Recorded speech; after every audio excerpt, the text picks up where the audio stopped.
قوت کو حاصل کیا جائے یا نہیں کیا جائے؟ قوت اپنے آپ میں کوئی محمود چیز ہے، قابل ہم چیز ہے یا نہیں ہے؟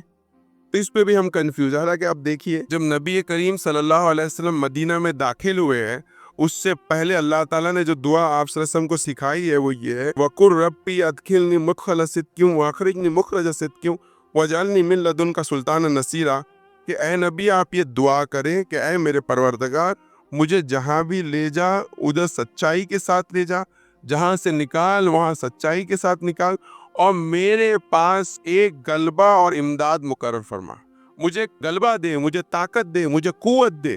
اور ہمارا تصور یہ ہے کہ ہم کیوں جو ہے قوت اور طاقت کے پیچھے دوڑیں۔ آپ سیرت میں دیکھیے، یوسف علیہ السلام نے سامنے سے جا کر عزیز مصر سے کہا کہ مجھے اس کا منسٹر بنائے۔ وہ نبی تھے لیکن انہوں نے پاور سے کبھی ڈیسیز نہیں کیا، ارے پاور تو بہت کرپٹ ہے، میں اگر وزیر بن جاؤں گا تو مجھ پہ یہ الزام لگے گا اور فلاں ہوگا اور یہ ہوگا۔ یہ بات انہوں نے نہیں کی، ہے نا۔ جالوت کو جو قتل کیا داؤد علیہ السلام نے، تو داؤد علیہ السلام کو بھی بادشاہ اللہ نے بنایا، انہوں نے اس کو قبول کیا بادشاہ۔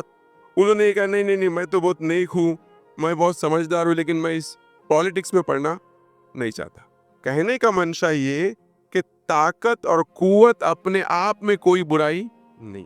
آپ سمجھ کے حدیث ہے کہ کمزور مومن سے بہتر طاقتور اور مضبوط مومن ہے۔